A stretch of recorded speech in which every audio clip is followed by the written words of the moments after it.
Clip number 1139۔ اس clip میں آپ قرآن پاک کی سورہ لقمان کی آیت نمبر 21 سے 24 تک کی تلاوت، ترجمہ قرآن اور تفسیر قرآن صراط الجنان سماعت فرمائیں گے۔ بسم اللہ الرحمن الرحیم۔ ترجمہ، اللہ کے نام سے شروع جو نہایت مہربان رحمت والا ہے۔ وَإِذَا قِيلَ لَهُمُ اتَّبِعُوا مَا أَنزَلَ اللَّهُ قَالُوا بَلْ نَتَّبِعُ مَا وَجَدْنَا عَلَيْهِ آبَاءَنَا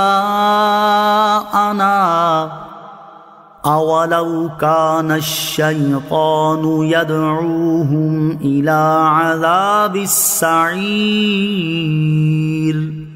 ترجمہ، اور جب ان سے کہا جائے کہ اس کی پیروی کرو جو اللہ نے نازل فرمایا تو کہتے ہیں بلکہ ہم تو اس کی پیروی کریں گے جس پر ہم نے اپنے باپ دادا کو پایا، کیا اگرچہ شیطان ان کو عذاب دوزخ کی طرف بلا رہا ہو۔ وَإِذَا قِيلَ لَهُمْ، اور جب ان سے کہا جائے، ارشاد فرمایا کہ جب ان جھگڑا کرنے والوں سے کہا جائے کہ جو قرآن اللہ تعالیٰ نے اپنے حبیب علیہ الصلوۃ والسلام پر نازل فرمایا ہے تم اس کی پیروی کرو، تو اس کے جواب میں وہ کہتے ہیں ہم اس کی پیروی نہیں کریں گے بلکہ ہم تو اپنے باپ دادا کے طریقے پر ہی رہیں گے۔ اس پر اللہ تعالیٰ ارشاد فرماتا ہے کیا اگرچہ شیطان انہیں جہنم کے عذاب کی طرف بلا رہا ہو جب بھی وہ اپنے باپ دادا ہی کی پیروی کیے جائیں گے؟ یہ کتنے بے وقوف ہیں کہ انہیں معلوم بھی ہے کہ شیطان انہیں گمراہ کر رہا ہے اور دوزخ کی طرف بلا رہا ہے، مگر پھر بھی شریعت پر چلنے کی بجائے جاہل باپ دادوں کی پیروی میں لگے ہوئے ہیں۔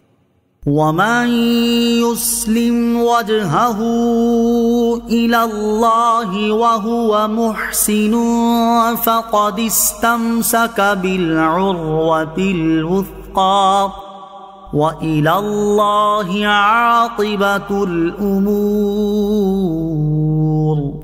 ترجمہ، تو جو اپنا منہ اللہ کی طرف جھکا دے اور وہ نیک ہو تو بے شک اس نے مضبوط سہارا تھام لیا اور سب کاموں کا انجام اللہ ہی کی طرف ہے۔ وَمَن يُسْلِمْ وَجْهَهُ إِلَى اللَّهِ، تو جو اپنا منہ اللہ کی طرف جھکا دے، یعنی جو اخلاص کے ساتھ اللہ تعالیٰ کی رضا کے لیے اس کا دین قبول کرے، اللہ تعالیٰ کی عبادت میں مشغول ہو، اپنے کام اسی کے سپرد کرے اور اسی پر بھروسہ رکھے اور وہ نیک اعمال کرنے والا بھی ہو تو بے شک اس نے مضبوط سہارا تھام لیا اور اس کے ذریعے وہ اعلیٰ مراتب پر فائز ہو جائے گا اور سب کاموں کی انتہا اللہ تعالیٰ ہی کی طرف ہے، تو وہ ایسے شخص کو اچھی جزا دے گا۔ آخرت میں اچھی جزا پانے کے لیے ضروری عمل۔ اس آیت سے معلوم ہوا کہ آخرت میں اچھی جزا پانے کے لیے صحیح ایمان اور درست نیک اعمال دونوں کا ہونا ضروری ہے۔ یہی چیز قرآن مجید میں اور مقامات پر بھی بیان کی گئی ہے۔ چنانچہ ایک مقام پر اللہ تعالیٰ ارشاد فرماتا ہے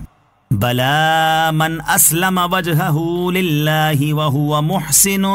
فَلَهُ أَجْرُهُ عِنْدَ رَبِّهِ وَلَا خَوْفٌ عَلَيْهِمْ وَلَا هُمْ يَحْزَنُونَ۔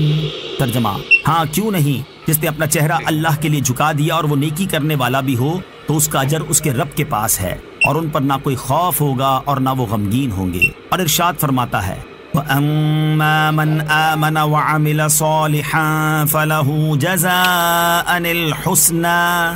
وَسَنَقُولُ لَهُ مِنْ أَمْرِنَا يُسْرًا۔ ترجمہ، اور بہرحال جو ایمان لایا اور اس نے نیک عمل کیا تو اس کا بدلہ بھلائی ہے اور ان قریب ہم اس کو آسان کام کہیں گے۔ اور ارشاد فرماتا ہے من آمن باللہ والیوم الآخر واقام الصلاة وآت الزکاة ولم یخش الا اللہ فعسى اولئک ان یکونوا من المہتدین۔ ترجمہ، جو اللہ اور قیامت کے دن پر ایمان لاتے ہیں اور نماز قائم کرتے ہیں اور زکوٰۃ دیتے ہیں اور اللہ کے سوا کسی سے نہیں ڈرتے تو ان قریب یہ لوگ ہدایت والوں میں سے ہوں گے۔ چنانچہ جو ایمان والا نہیں اس کا کوئی بھی عمل صالح نہیں، اگرچہ وہ ظاہری اعتبار سے کیسے ہی اچھے عمل کر رہا ہو، اور جو صحیح ایمان لانے کے بعد نیک عمل نہیں کر رہا وہ اپنے آپ کو خطرے پر پیش کر رہا ہے، کیونکہ برے اعمال اللہ تعالیٰ کی ناراضی کا سبب ہیں، اور جس سے اللہ تعالیٰ ناراض ہو گیا اور اس پر اللہ تعالیٰ نے رحم نہ کیا تو اسے اس کے برے اعمال کے حساب سے ایک عرصے